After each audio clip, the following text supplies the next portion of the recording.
بسم الله الرحمن الرحيم له ومن يضلل فلا هادي له أشهد أن لا إله إلا الله وأشهد أن محمدا عبده ورسوله قال الله تعالى في القرآن الكريم أعوذ بالله من الشيطان الرجيم بسم الله الرحمن الرحيم لئن شكرتم لأزيدنكم ولئن كفرتم إن عذابي لشديد أما بعد. Yang kami hormati Bapak Ibu Jamaah Tamasya, alhamdulillah, pertama-tama marilah kita panjatkan puja dan puji syukur kehadirat Allah Subhanahu wa taala, yang mana pada kesempatan yang berbahagia ini kita masih diberi kesempatan untuk bersama-sama bisa menghadiri tamasya dalam rangka kajian rutin tiap malam Sabtu dalam keadaan sehat walafiat. Sholawat beserta salam marilah kita sanjungkan ke pangkuan beliau baginda Nabi Agung Muhammad Sallallahu Alaihi Wasallam yang kita nantikan syafaatnya minat dunia hatal akhirah. Amin amin ya rabbal alamin. Bapak Ibu jemaah tamasya yang dimuliakan oleh Allah Subhanahu wa taala, pada malam hari ini tepat di malam ke-17 malam untuk besok pagi merayakan hari kemenangan Indonesia, dan tadi sudah disampaikan oleh moderator bahwa pada malam hari ini kita seharusnya merdeka, tapi di sini pada materi pada pagi siang malam hari ini adalah terkait dengan sihir dan ancamannya. Bukan berarti saya ahli sihir, tapi di sini kita akan berbicara mengenai bagaimana sih bentuk-bentuk sihir, karena terjadi di masyarakat banyak sekali kejadian-kejadian seperti itu. Ya, tentunya kita nanti sebelum kita ke bahan inti, di sini saya akan berbicara dulu mengenai syirik. Ya. Jadi di tengah-tengah kita yang namanya syirik itu bahasa dari kata saroka, yang berarti mencampurkan dua atau lebih benda, hal yang tidak sama seolah-olah sama. Ini bahasa mudanya, ya, atau bahasa kerennya itu bahasa anak muda menduakan Allah. Nah, syirik dalam arti mempersekutukan Allah dengan menjadikan sesuatu sebagai objek pemujaan atau tempat menggantungkan harapan, dan termasuk dalam kategori kafir. Nah, inilah makna dari kata syirik. Ya, artinya menduakan. Ya, mungkin bagi pasangan muda, dulu pernah kita muda, apabila kita diduakan itu kan rasanya sakit. Apalagi ini kita menduakan Allah yang menciptakan kita.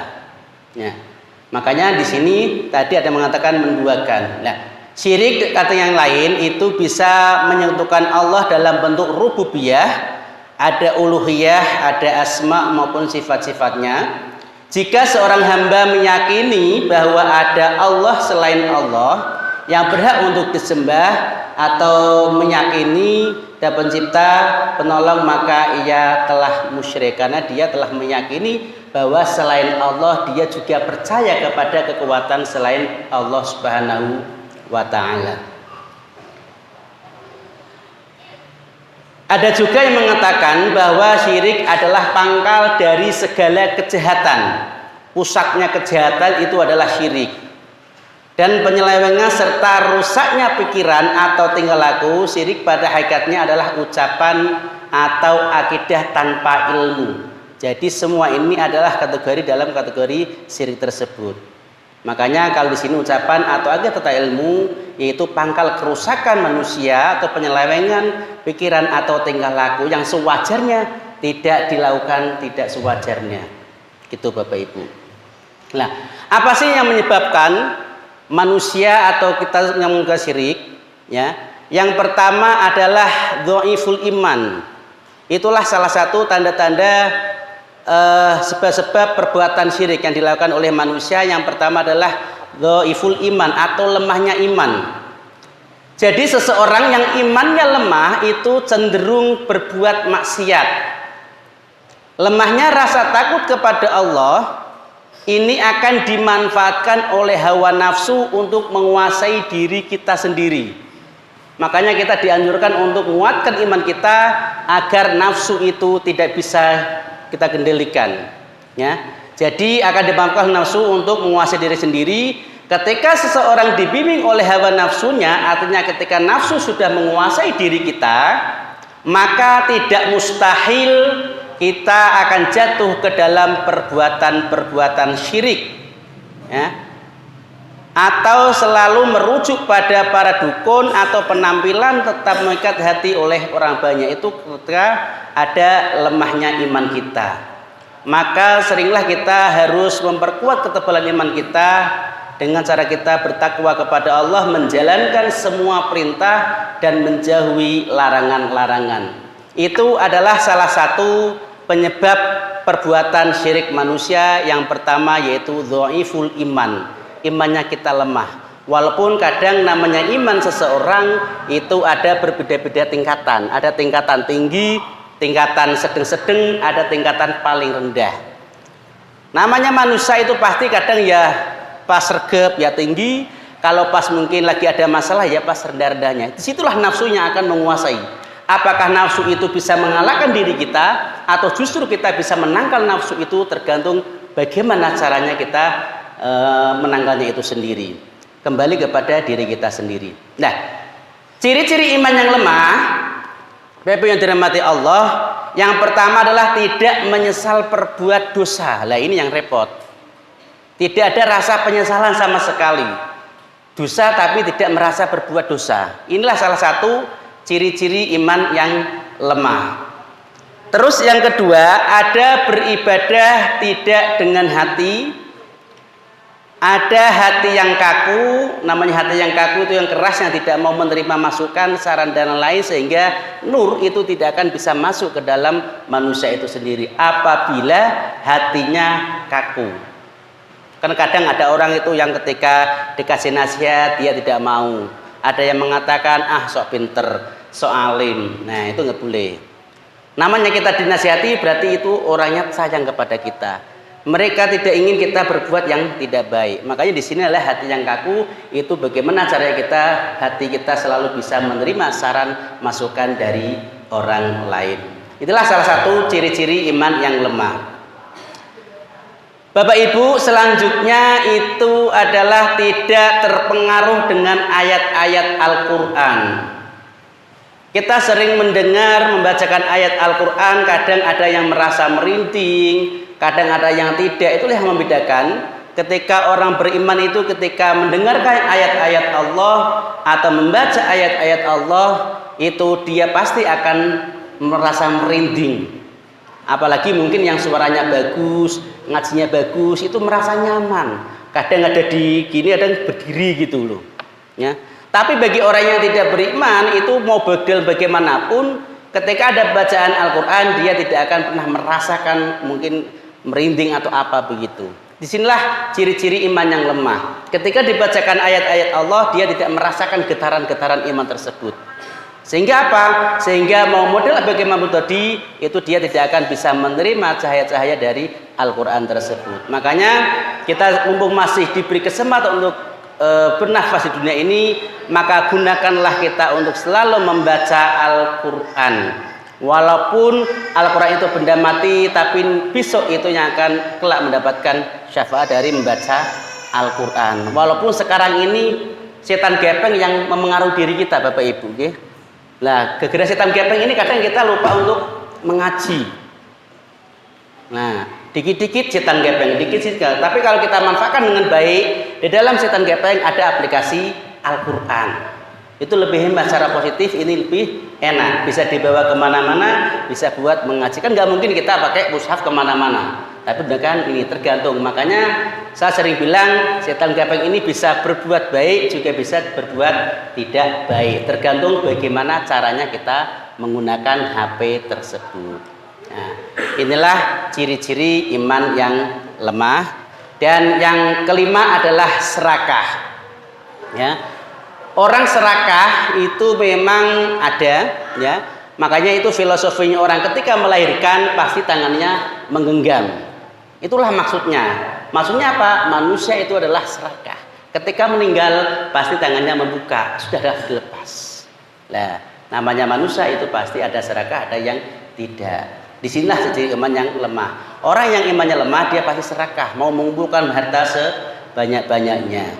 Dan yang terakhir, tidak sabaran dan tidak mudah memaafkan. Allah saja Maha Pemaaf, kok kita sebagai manusia tidak mau memaafkan kesalahan orang lain.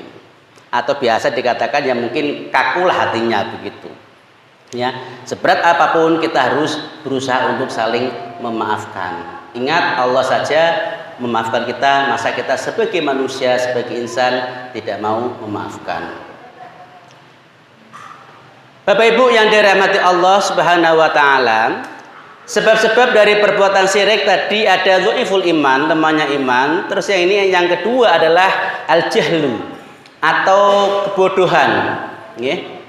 Jadi karenanya masyarakat sebelum datangnya Islam pada masa jahiliyah, mereka telah diselimuti oleh ego nafsu sehingga tidak mau mengikuti atau memang mereka tidak tahu mana yang benar, mana yang salah pada waktu zaman jahiliyah.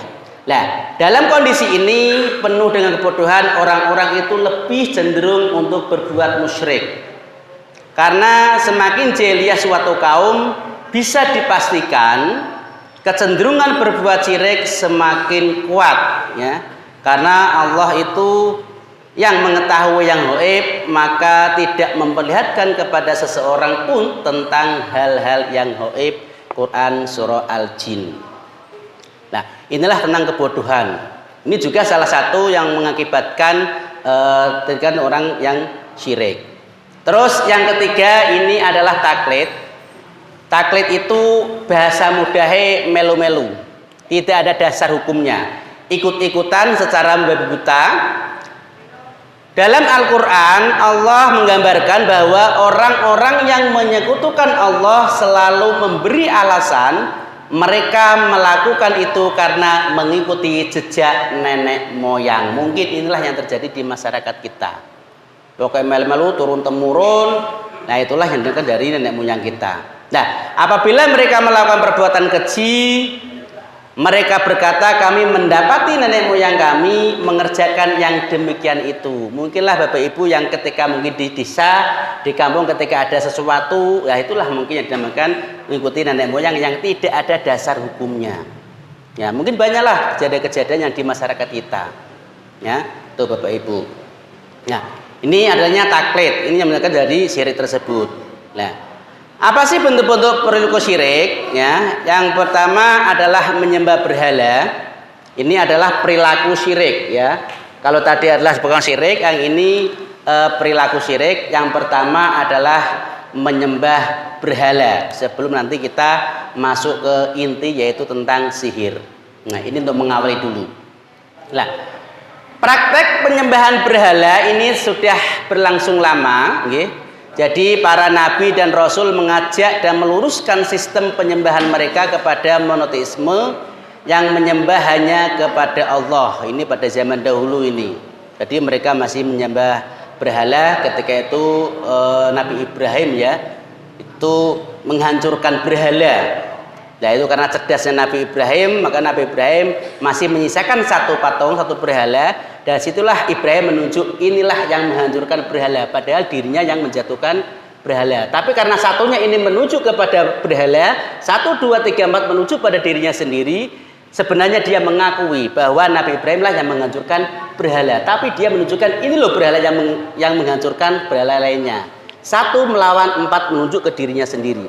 Artinya Ibrahim itu mengakui bahwa dia yang menjatuhkan. Tapi karena kecerdasan Ibrahim, dia menunjuk berhala 1 ini menghancurkan berhala yang lainnya. 1 melawan 3 kepada dirinya sendiri. Padahal dia mengaku. Tapi dengan bahasanya Nabi Ibrahim dia tidak diketahui oleh para orang tersebut. Oke, inilah salah satu penyembahan berhala ketika Nabi Ibrahim menunjukkan berhala tersebut. Terus yang kedua lah ini adalah tentang sihir.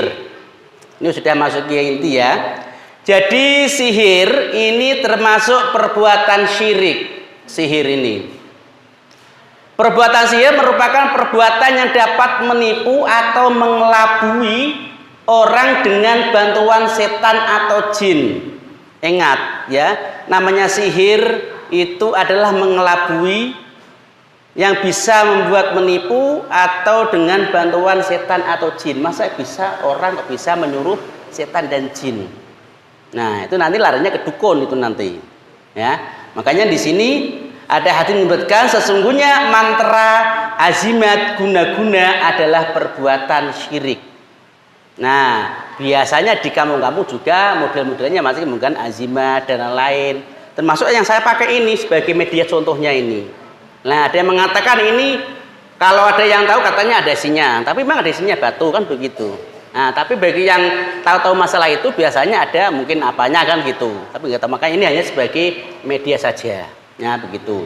Dengan ada mantra, ada azimat, ada guna-guna itu adalah perbuatan syirik. Ini hadis riwayat Ahmad ya. Jadi ini selain mantra ya dan guna-guna ini apabila orang memakainya percaya meyakini bahwa jimat itu sendiri yang menyelamatkannya, itulah yang dinamakan syirik ya. Pakai jimat mungkin ya model-model lah jimat kalau saya melihat itu. Ada tulisan mungkin kayak kaligrafi atau mungkin tulisan-tulisan apa, banyak sekali model-model jimat tergantung mungkin yang menggunakannya. Ya. Itu Bapak Ibu ya. Makanya di sini inilah termasuk dari kata sihir tersebut.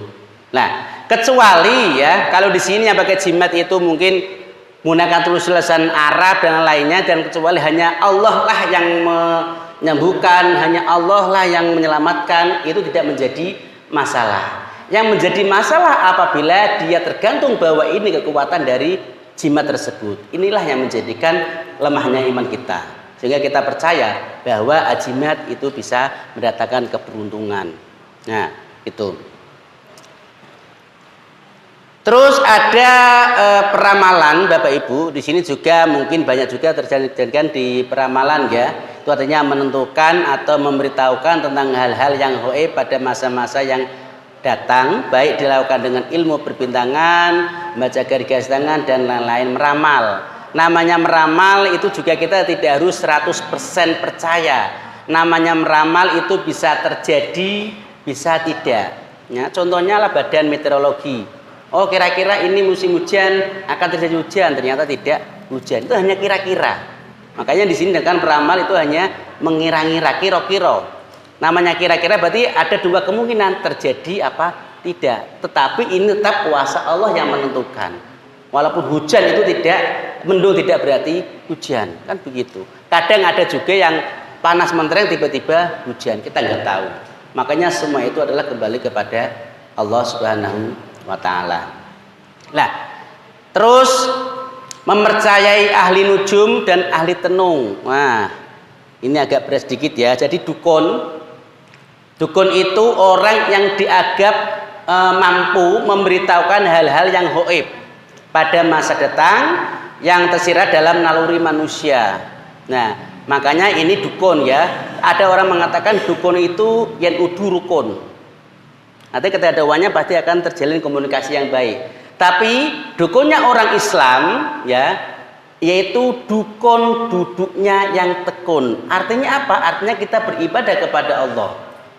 Barang-barang yang tidak baik itu pasti akan tidak masuk ke dalam diri kita apabila dukun kita ini sangat kuat, duduknya yang tekun, ibadah yang tekun. Walaupun kadang ibadah kita ya mungkin bisa dikatakan pas-pasan lah, kadang tidak mungkin bisa 100% ingat kepada Allah, paling tidak kita berupaya menjadi orang yang baik. Nah, ini salah satu agar kita tidak terlalu percaya dengan dukun dan lain-lainnya. Nah, di sini ya, adapun tukang tenun itu nama lain dari paranormal, orang-orang yang mengaku bahwa dirinya dapat mengetahui. Lah, inilah kalau lemahnya iman kita. Biasanya orang-orang yang lemahnya ini datang ke dukun, Pak Dukun saya ini lah. Dukun itu mengetahui hal-hal yang tidak pasti. Makanya kadang orang yang lemahnya iman itu biasa mengakui atau mempercayai apa yang disampaikan Mbah Dukun tadi. Makanya saya sering bilang jangan percaya kepada orang-orang yang tidak tahu apa-apa. Nah, makanya harus kita kuatkanlah dukun kita, yaitu dukun duduknya yang tekun, ibadah yang kuat. Nah, ini dukunnya orang Islam. Semakin kita dukunnya kuat, semakin sihir-sihir itu tidak akan bisa masuk kepada diri kita. Karena sihir itu ketika masuk itu bagi orang-orang yang lemah imannya, orang yang hatinya kosong, orang yang tidak ingat kepada Allah, itu akan mudah dimasuki sihir-sihir tersebut. Tetapi kalau dukunnya kita kuat, dukunnya tekun, beribadah yang kuat, insya Allah sihir-sihir tidak akan bisa masuk. Itu Bapak Ibu yang dirahmati Allah Subhanahu wa Ta'ala. Nah, terus Bapak Ibu, sihir ini merupakan salah satu praktek ya yang dilarang keras dalam Islam. Sebagaimana sebuah ilmu hitam, sihir tidak hanya membahayakan pelakunya, tetapi orang lain menjadi sasarannya dalam topik sihir ini. Makanya yang terjadi di masyarakat biasanya dulu ketika saya ikut meroyah orang, ya itu ada orang yang terkena sihir. Benar-benar ini ketika waktu saya masih di Papua itu diajak ustadz untuk meruqyah orang. Yang kena perempuan bibirnya sampai menanah, tapi ketika diruyah perempuannya diam, yang guling-guling si bapaknya. Ya, ini benar-benar saya fakta melihat sendiri. Ini orang yang bermain dengan tenung atau yang lain. Makanya di sini sihir ada praktek yang dilarang keras dalam Islam. Ya, makanya bahaya yang ditimbulkannya, alasan mengapa Islam melarang keras praktek ini, dan juga Islam sihir dianggap sebagai perbuatan yang sangat tercela dan termasuk dalam kategori dosa besar. Bapak Ibu yang dirahmati Allah, orang yang benar dukun, orang yang sihir itu harus hati-hati. Karena apa? Karena ada yang mengatakan ilmu itu kok kalau tidak dipakai untuk melukai orang lain, itu akan kembali kepada dirinya sendiri atau kembali kepada keluarganya. Nah, itu biasanya begitu. Nah, dulu juga saya pernah diajarin cara bagaimana mendukun, tapi saya tidak berani. Karena nanti takut kembali kepada diri kita, kepada keluarga kita. Nah, inilah bahayanya kalau kita berani bermain-main dengan sihir tersebut. Nah, makanya harus kita kuatkan dukun kita, duduknya yang tekun. Makanya tidak akan pernah terjadi di sini. Nah, jadi lebih detailnya, sihir itu tindakan yang menggunakan bantuan kekuatan gaib untuk mencapai tujuan tertentu yang melanggar aturan agama dan moral. Bapak Ibu yang dirahmati Allah, jadi orang yang bisa menyihir itu adalah orang yang biasanya dirinya sudah dikuasai setan tersebut. Ya. Manusia kok bisa melukai orang lain kalau tidak ada bantuan, tapi manusia bisa mengendalikan setan itu untuk melukai orang lain, itu nggak boleh. Makanya memang sebutan orang Jawa kan begitu Bapak Ibu ya. Jawa kan terkenal membunuh tanpa menyentuh. Itulah hebatnya. Tadi sihir-sihir itu. Ya, ditakuti di mana-mana gitu. Makanya ini harus hati-hati dengan sihir. Makanya kita sebagai orang beriman harus selalu membentengi diri kita dengan dukunnya orang Islam, yaitu duduknya yang tekun. Nah, ini kalau kita berbicara sihir secara singkat, ya ini memang sudah ada sejak zaman dahulu. Itu ditemukan dalam beberapa budaya, dalam Al-Quran pun terdapat banyak kisah tentang orang-orang yang melakukan sihir. Dan upaya Nabi Musa untuk melawannya ini sudah terdalam dalam Al-Quran tersebut ya. Ini ayat Al-Quran tentang sihir. Salah satu ayat yang sering dijadikan rujukan adalah surat Al-Baqarah ayat 102 yang menjelaskan tentang sihir yang dilakukan oleh Fir'aun dan para penyerang untuk menandingi mukjizat Nabi Musa alaihissalam. Ya, ini terkait dengan tongkat yang bisa berubah menjadi ular Bapak Ibu. Lah, kalau kita kembali kepada sihir tadi, ya ini memang sihir ini lebih banyak melibatkan bantuan jin atau setan untuk menyakiti atau membuat orang itu tidak baik. Ya.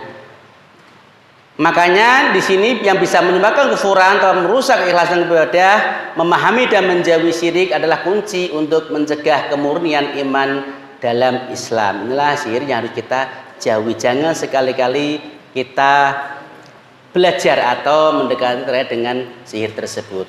Banyak sekali Bapak Ibu ayat-ayat Al-Quran yang berbicara tentang sihir. Ada Al-Quran, ada Quran surah Al-Baqarah ayat 102 yang tadi sudah saya sampaikan di awal. Ya, Jadi di sini ayat Al-Baqarah ayat 102 yang sudah ditulis sebelumnya menjelaskan tentang bahayanya sihir dan bagaimana ia digunakan untuk memisahkan. Dalam ayat ini mengingatkan bahwa sihir adalah ilmu yang dipelajari dengan tujuan jahat, Bapak Ibu. Nah, sihir ini dengan tujuan yang jahat, bahwa para pelakunya akan mendapatkan kerugian di dunia dan akhirat. Intinya jangan pernah bermain-main dengan sihir. Jangan minta bantuan kepada setan. Mau model bagaimanapun, mintalah hanya kepada Allah. Semua kita akan kembali kepada Allah. Semua itu sudah ada masanya, ada takdirannya tersebut. Nah, ada juga Quran surah Yunus ada 79 sampai 82 terkait dengan Fir'aun, nggih. Ada juga Al-A'raf ayat 116 sampai 122 ya. Ada juga tentang Al-A'raf tadi 116 sampai 122 menceritakan pertemuan Nabi Musa dengan para penyihir Fir'aun.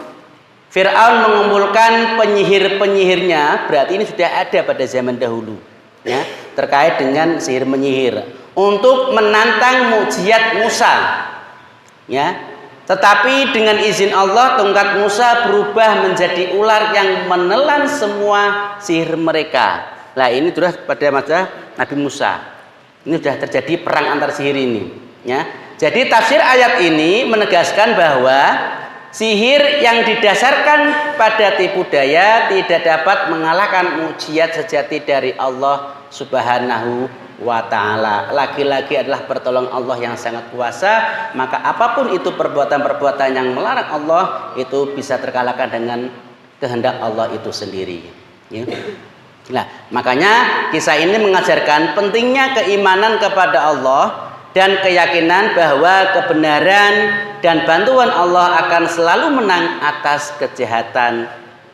Ini sudah jelas Bapak Ibu ya. Jadi Quran surah Yunus dan Al-A'raf ayat 116 sampai 122 ini mengajarkan pentingnya keimanan kepada Allah, meyakini bahwa Allah lah segala-galanya.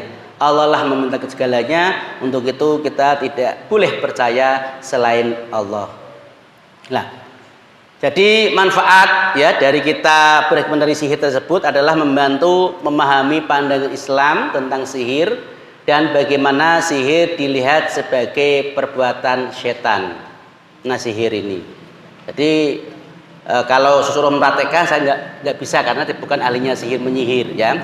Jadi sini menjelaskan sihir tidak diperbolehkan dan merupakan perbuatan dosa. Sekali lagi saya tegaskan, sihir tidak diperbolehkan dan ini adalah merupakan perbuatan dosa besar Bapak Ibu. Apa sih manfaatnya kalau kita berbuat sihir? Nggak ada manfaatnya ya.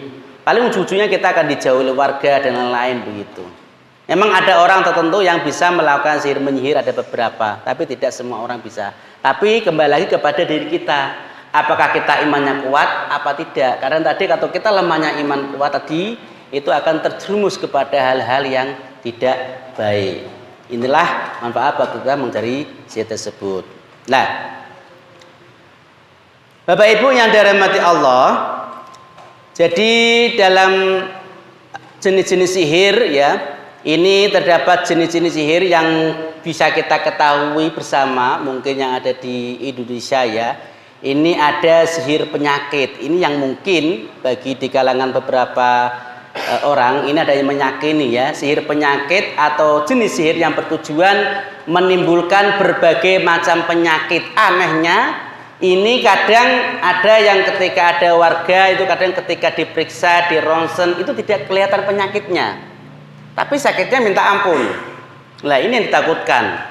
Ya, artinya sihir penyakit ini jenis yang bertujuan untuk menimbulkan berbagai macam penyakit dan gangguan kesehatan pada seseorang. Tapi kita sebagai orang beriman kita yakin ya, hanya Allah lah yang Maha Penyembuh. Nah, jadi praktisi sihir ini menggunakan berbagai cara ya, bisa seperti mantra-mantra atau mungkin di wama-wama ya atau jampi-jampi atau objek tertentu menyebabkan efek negatif pada tubuh atau pikiran korban, ya. Jadi inilah gejala yang muncul akibat sihir. Penyakit dapat bervariasi, tidak apa-apa tiba-tiba sakit dan lain-lain. Banyak sekali ini kalau kita melihat fenomena di masyarakat kita, banyak sekali kejadian-kejadian yang mungkin ya aneh-aneh tapi memang begitu modelnya, ya. Ada yang mungkin dari tanah kuburan dan lain, itu memang faktanya ada, memang begitu, ya. Tapi itu hanya orang-orang tertentu yang tahu. Tapi kita sebagai orang yang beriman, ya semua itu adalah kehendak Allah. Nah, kadang bagi orang yang lemah imannya, mungkin dikit-dikit bawa ke dukun, bawa ke yang lain, kan begitu. Oh, ini kena santet, kena sihir. Nah, bagi orang yang imannya lemah, dia percaya, ya. Tapi kita insya Allah bagi orang yang beriman tidak akan pernah terkena santet-santet maupun sihir, apalagi memang kita dukun yang kuat tadi tersebut. Nah, ada pengasihan, ya. Ini ada sihir pengasihan, ada sihir santet ataupun sihir pelet, ya. Ini mungkin kalau bahasa modanya dulu itu ada semar mesem, jaran goyang dan lain-lain itu mungkin, ya. Jadi ini khusus, ya, pelet untuk memikat secara fisik, seringkali dengan tujuan untuk menarik perhatian atau mendapatkan cinta dari seseorang, ya. Ini masalah pelet ini. Semar mesem, susuk dan lain-lain. Nah, ya. Jadi ini tentang sihir pelet, Bapak Ibu. Ya. Kan kadang kalau saya melihat kejadian di masyarakat itu biasanya kalau orang yang ada susuk atau pelet itu biasanya meninggalnya susah biasanya. Tidak murni, ya. Ada juga ketika dalam mungkin si A dan si B karena tidak direstui orang tua, maka dia perbuatan yang tidak baik dengan tadi untuk memelet seseorang, akhirnya menikah, tapi dalam perjalanan waktu rumah tangganya akan berantakan karena tidak murni cintanya itu. Namanya pelet itu kan hanya ada masa kadaluarsanya itu. Nah, tuh makanya di sini siapa itu sihir yang digunakan untuk memikat seseorang secara fisik, seringkali dengan tujuan untuk menarik perhatian. Nah, tuh ya, mungkin yang kan kadang ada di masyarakat kita orang yang mungkin, mohon maaf ya, mungkin orangnya A dan B kok tidak sepadan, kok tiba-tiba menikah, ya itu katanya ada sesuatu, kan begitu. Tapi ini kan terus dampak negatif, ya. Ini dari dampak negatif sihir. Sihir dapat memberikan dampak negatif signifikan pada individu, baik secara fisik maupun mental. Jadi efek sihir ini dapat mencakup berbagai penyakit yang sulit dijelaskan secara medis. Memang sangat betul, ya. Kalau kita ada orang yang kena sihir dan lain, itu ketika dimasukkan dalam rumah sakit itu tidak akan kelihatan sama sekali bersih. Dinyatakan dokter itu tidak ada apa-apanya, tapi faktanya dia kesakitan. Sampai ada yang muntah darah atau mungkin terguling-guling dan lain-lain begitu, Bapak Ibu. Nah, inilah yang menyebabkan dampak individu tersebut. Nah, banyak sekali Bapak Ibu. Nah, ini ancaman sihir, ya. Bahaya yang mengintai praktek sihir memang telah ada zaman dulu hingga kini, masih menjadi perbincangan. Dalam Islam, sihir dikategorikan sebagai perbuatan yang sangat tercela dan memiliki dampak negatif yang luas. Inilah ancaman-ancaman sihir, ya. Jadi ini masih perbincangan, ya. Banyak sekali perbincangan apakah ini termasuk dalam praktek kategori sihir apa tidak, apakah ini mungkin banyaklah sekali. Nah, sihir sebagai pintu syirik, ini sihir seringkali menjadi pintu masuk menuju orang melakukan syirik, yaitu menyekutukan Allah atau menduakan Allah atau mengkhianati Allah dengan sesuatu lainnya. Dalam banyak praktek sihir, pelaku atau korban sihir mungkin diajak untuk tergantung pada makhluk gaib atau jimat, atau tadi ada mantra-mantra yang bertentangan dengan tauhid.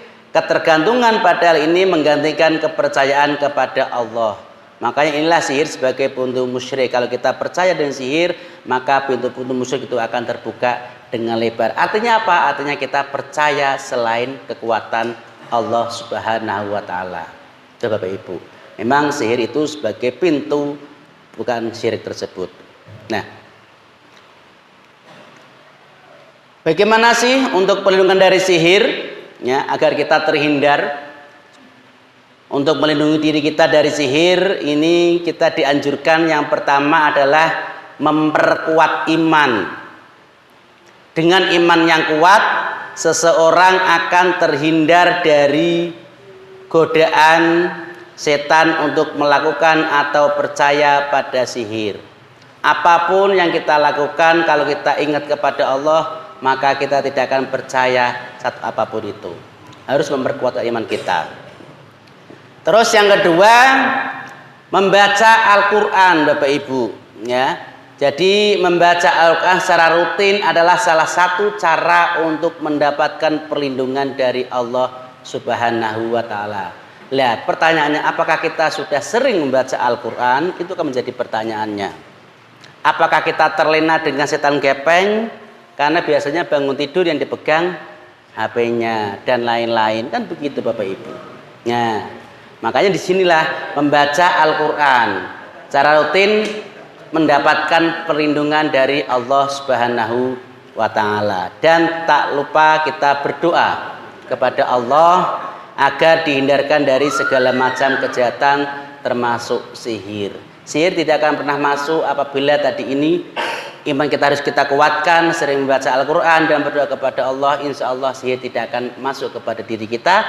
Dan tadi dukun kita harus kuat, yaitu duduknya yang tekun. Ya, ini dukunnya orang Islam, itu duduknya yang tekun. Semakin tekun itu insya Allah sihir-sihir tidak akan bisa masuk. Terus menjaga baik sesama. Lah ini menjaga hubungan baik dengan sesama ini juga salah satu pelindungan dari sihir. Karena apa? Karena dalam fenomena di masyarakat biasanya orang itu enggan atau mungkin jauh dengan saudaranya, dengan keluarganya apabila terjadi konflik. Ya, itu. Padahal di sini Islam mengajarkan untuk saling bersilaturahmi, menjaga.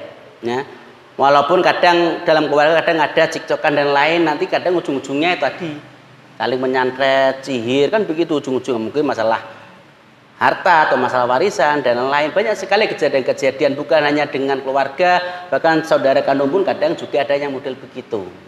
Nah ini auzubillahi min dzalik ini. Makanya kita jangan sampai semarah apapun, sejengkel apapun, jangan sampai kita untuk perbuatan yang tidak baik. Nanti efeknya itu akan luar biasa kita nanti. Istilahnya kita menyakiti orang hanya saat, tapi ketika kita nanti di akhirat itu akan selama-lamanya kita akan tersiksa. Ya. Jadi kita sekali lagi pelindungan dari sihir, kita memperkuat iman kita, sering membaca Al-Quran ya, walaupun satu ayat, mungkin satu juz sehari, ya. Satu juz sampai sehari Pak, satu juz atau setengah lembar ini. Ya, kalau kober biasanya gitu ya. Nah, nggak apa-apa, yang penting membaca Al-Quran. Ya, nggak tahu apakah sering baca WhatsApp atau baca Al-Quran, ini kan itu salah satunya ini. Nah, tadi yang saya sampaikan ya. Baca Al-Quran, berdoa kepada Allah Subhanahu wa Ta'ala. Ingat, berdoa di sepertiga malam itu sangat mustajab, sangat diijabah oleh Allah. Dan yang terakhir adalah untuk melindungi dari sihir, yaitu menjauhi perbuatan syirik dan maksiat ya. Jadi perbuatan syirik dan maksiat dapat membuka pintu bagi gangguan jin dan setan. Nah ini ya, saya juga sering dengar, sering kena apalagi masalah mungkin remaja atau yang lain, gara-gara suka aja itu sudah permainan dukun katanya begitu ya. Saya suka DA, sini suka, akhirnya main dukun, ini dibuat gila atau apa, itu banyak sekali kejadian-kejadian seperti itu. Tapi itu nanti delalah, itu keluarga itu berantakan biasanya, itu modelnya itu ya. Tapi yang dibuat itu kadang ya tadi kasihan merasa ya, kasihan sekali. Tapi yang membuat itu nanti efeknya keluarganya berantakan, entah keluarganya, anak cucunya. Ini pasti terjadi. Kalau hukum karma itu pasti terjadi. Ya, karena dia yang tanam, pasti dia akan yang panen. Ya, makanya sekali-kali kita melakukan perbuatan yang syirik ataupun maksiat dalam kategori sihir tersebut. Nah, perlu untuk diingat, Islam itu sangat melarang ya praktek sihir dalam bentuk apapun. Ya. Makanya kembali dalam Al-Quran tadi, semua itu sudah ada dalam Al-Quran. Bahkan Al-Quran pun kadang untuk dia berbuat yang tidak baik juga bisa. Al-Quran juga bisa menyembuhkan orang yang terkena sihir dan lain bisa. Yang dulu saya juga sempat ditawarkan, Pak Ali mau menyantet orang, ini caranya. Tapi saya nggak mau. Nah takutnya kembali kepada keluarga. Untuk menyembuhkan orang juga bisa dengan santai tadi dengan diruqyah. Ya, kan kadang ada orang yang apa istilahnya ya, dengan baca apa mungkin apa namanya ya, gendam atau apa mungkin bisa terhipnotis dan lain itu. Nah, itu hanya orang-orang khusus, tapi kalau saya nggak bisa apa-apa ini. Ya, jadi itu hanya orang-orang yang punya ilmu tinggi yang bisa menggunakan Al-Quran itu untuk berbuat yang tidak baik bisa, berbuat yang baik juga bisa, gitu. Jadi sebaiknya segera bertobat kepada Allah dan mencari pertolongan kepada ahli agama atau kepada Allah Subhanahu wa taala. Jadi kalau kita mendekati hal-hal yang syirik, maka kita harus segera bertobat kepada Allah. Nah, karena kalau kita kok meninggal belum bertobat, itu sudah a'udzubillahi min dzalik. Maka masih ada kesempatan malah kita bertobat kepada Allah Subhanahu wa taala, karena apapun itu semua perbuatan itu akan kembali kepada diri kita sendiri. Ya. Bapak Ibu yang dirahmati Allah Subhanahu wa taala, jadi inilah bagaimana cara kita mencegah dan menghindari dari perbuatan sihir ya.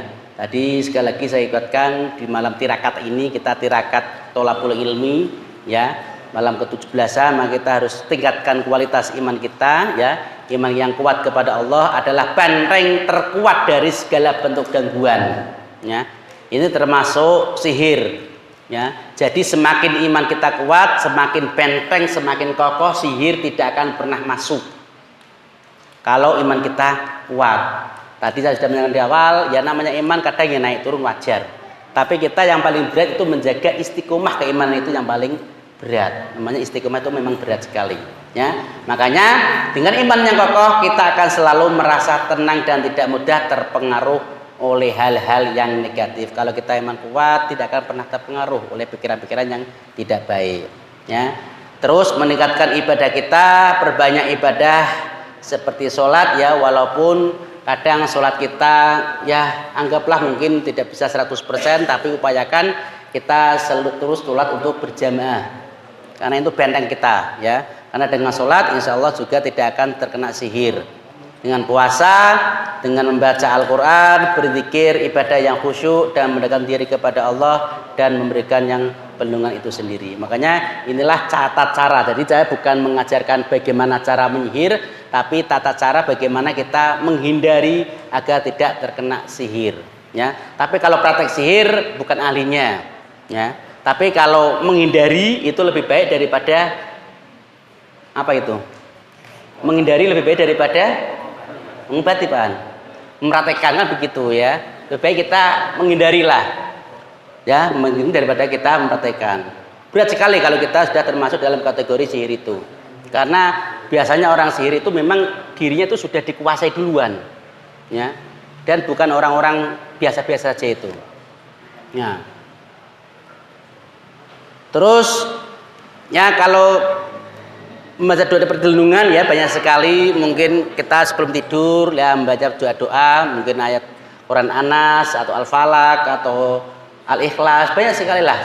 Ini mencegah dari menghindari sihir, membaca doa-doa perlindungan, bisa ayat kursi dan lain. Makanya sebelum tidur kita upayakan membaca doa atau mungkin kita wudhu, membersihkan diri kita sendiri dan sendiri. Nah, menjauhkan diri dari perbuatan maksiat, menjauhi dosa. Perbuatan maksiat dapat membuka pintu bagi gangguan jin dan setan. Ya. Jadi kita harus menghindari maksiat, bukan STMJ. Sholat terus, maksiat jalan. Nah itu nggak boleh. Ya sholat, ya maksiat, ya sholat, ya mati, itu nggak repot. Harus istiqomah sholat kita. Ya. Makanya menjauhi dosa. Kalau sudah sholat, insya Allah kita akan bisa menahan hawa nafsu kita untuk berbuat yang tidak baik. Nah, berteman dengan orang-orang yang baik, pergaulan yang baik, ya, itu akan membawa pengaruh positif dalam hidup kita. Ya, makanya alhamdulillah di sini kita berhubungan dengan orang-orang yang baik, yang insya Allah nanti jagat sebagai amal ibadah di sisi Allah ya, dan taman surga. Karena kan taman-taman surga kan di dalamnya ada orang yang tolabul ilmi. Nah, ini salah satunya kita berada di taman-taman surganya Allah karena kita bertolabul ilmi, belajar begini. Nah, terus yang selanjutnya mencari pertolongan kepada Allah, ya. Mencari pertolongan Allah, berdoa, jangan pernah putus doa asa, berdoa kepada Allah, mintalah perlindungan, pertolongan, dan yang terpenting adalah sabar ketika kita diuji oleh Allah. Jangan pesimis, jangan berprasangka buruk, kok saya gak sembuh-sembuh, apa saya diguna-guna ya, itu nggak boleh. Harus selalu khusnudon kepada Allah, karena kita yakin Allah yang memberikan penyakit, Allah lah yang menyembuhkan penyakit ya. Jangan kita berprasangka, aduh saya disanat orang ini kok gak ada penyakitnya, itu nggak boleh ya. Semua itu kembali kepada Allah ya. Makanya ketika sakit kita harus berobat. Lah ini anehnya kadang ketika orang sakit malah larinya ke dukun, paranormal dan lain kan begitu. Nah ada yang dukun sakit larinya ke rumah sakit, tapi orang sakit larinya ke dukun, dukun larinya ke rumah sakit, kan bingung itu malahan. Jadinya kalau sakit larinya ke rumah sakit, bukan ke dukun. Dukun ketika sakit larinya ke rumah sakit, kan mutar itu akhirnya, nggak ketemu kan begitu. Sakit normalnya bawa ke rumah sakit dan begitu. Jadi berobat ketika kepada dokter atau ahli yang lainnya. Jadi pemeriksaan medis jika mengalami fisik yang tidak normal bisa dibersihkan dokter untuk mendapatkan yang secara tepat. Nah, Bapak Ibu yang dirahmati Allah, terakhir ya, ini ketika kita terkena sihir ada beberapa versi ya. Jadi ruqyah itu penyembuhan dalam Islam yang dilakukan dengan membaca ayat-ayat Al-Qur'an. Nah, dan doa diajarkan oleh Nabi Muhammad SAW. Jadi praktek ini kembali kepada Allah, satunya perlindungan dan syirik tersebut. Lah, syirik ataupun ruqyah ini dalam Islam ada ruqyah syar'iyah, ada ruqyah syirkiyah. Ya. Ruqyah syar'iyah adalah ruqyah yang sesuai dengan ajaran Islam. Ketika tadi saya sampaikan, ketika saya ikut meruqyah, tapi juga takut sendiri sebenarnya. Ketika meruqyah kok yang sakit, yang waras itu malah sakit guling-guling. Saya takut itu. Orang kok kayak apa ya, kayak guling-guling lah itu. Saya takut ini kok bagaimana ini. Terus hanya dia sampai dipukulin, dikomunikasi lah bahasanya, yang tahu itu komunikasi. Dia ingin menyandat tapi yang kena istrinya sampai menanah ini. Terus dia diobatin. Caranya bagaimana? Si suaminya tadi waktu dalam keadaan nggak sadar, dia menjilati bibirnya istrinya yang kena nanah. Itu fakta, saya melihat sendiri itu. Jadi istrinya biasa diruqyah, dibacakan ayat-ayat Allah. Tapi ketika suaminya ini, ketika dibacakan, suami yang guling-guling Bapak Ibu. Dan ini fakta. Nah ketika dikomunikasi berpukul, itu akhirnya si istri itu disembuhkan oleh suaminya ini dengan cara dijilat bibirnya yang kena nanah tadi. Ini sungguh luar biasa ini. Ini bagi orang-orang yang tahu ini. Makanya saya takut. Kalau nggak bisa ruqyah, jangan-jangan meruqyah lah. Nanti kalau nggak tahu ini akan kembali kepada diri kita. Itu harus ada iman yang kuat. Makanya saya diajar ruqyah itu sebenarnya juga takut. Saya ingin melihat bagaimana sih meruqyah begitu. Ternyata dibacakan ayat-ayat Allah itu bagi bacaan-bacaan ayat tertentu. Itu fakta yang saya alami ketika meruqyah. Itu obat yang paling mujarab ya. Jadi ruqyah ini yang syar'iyah, dibacakan ayat-ayat Allah. Beda kalau ruqyah syirkiyah ya. Surah syirkiyah ini adalah praktek-praktek yang menyimpang, yang mantra-mantra, dijampi-jampi, mungkin dibamba-bamba. Kalau bahasanya kan saya nggak tahu sih bahasa orang mantra-mantra itu ya. Nah pokoknya itulah tidak sesuai ajaran. Ya pokoknya selain yang dibacakan Al-Qur'an begitu. Nah, bisa bing atau tongliku dan apalah, pokoknya aneh-aneh lah begitu ya Bapak Ibu. Jadi ruqyah ini ada dua jenis ya. Ruqyah secara syariah itu cara membaca Al-Qur'an, tapi itu benar sebagai untuk pengobat kita ketika ada gangguan jin dan lain, cukup kita bacakan ruqyah itu. Ya, tapi harus benar-benar orang yang tahu bagaimana cara meruqyah, karena kadang ada orang yang asal-asal bahasa itu malah nggak apa-apa itu malahan. Nah, contoh ketika kesurupan itu. Coba kalau orang yang tidak tahu ya pun dibaca ya biasa-biasa aja, tapi orang yang tahu ilmunya itu nanti akan sembuh itu orang yang kesurupan. Tapi bagi yang sihir ini, makanya ini agak berat, makanya saya tidak berani berbicara sihir terlalu mendalam-mendalam nanti. Apalagi sampai ke praktek-praktek sihir itu malah repot nanti. Ya, karena ini bukan masalah persihirian, gitu Bapak Ibu. Nah, jadi ruqyah ini sebagai perlindungan dari sihir ya. Ini ruqyah saya dapat menjadi perlindungan. Ini sudah isya belum ini? Sampun, jam berapa ini Pak? Jam 7 nggih, oke.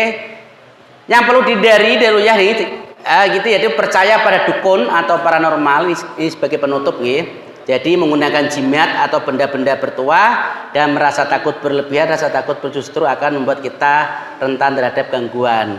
Alhamdulillah ini di musim merdeka kita harus merdeka semuanya. Jangan percaya kepada hal-hal yang tidak baik kan begitu. Tidak merdeka. Merdeka artinya kita harus banyak percaya kepada Allah. Dan sekali lagi, dukunnya orang Islam untuk menghindari sihir adalah duduknya yang tekun dukun. Mari kita tutup dengan baca hamdalah bersama-sama. Alhamdulillahirabbil alamin. Nasrul minal qarib wa basyiril. Wassalamualaikum warahmatullahi wabarakatuh.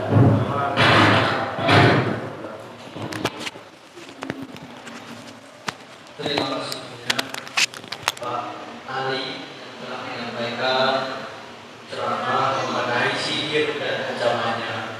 Semoga kita semua dapat terhindar dari segala bentuk sihir dan kita juga senantiasa dekat dengan Allah Subhanahu wa taala untuk menangkal sihir.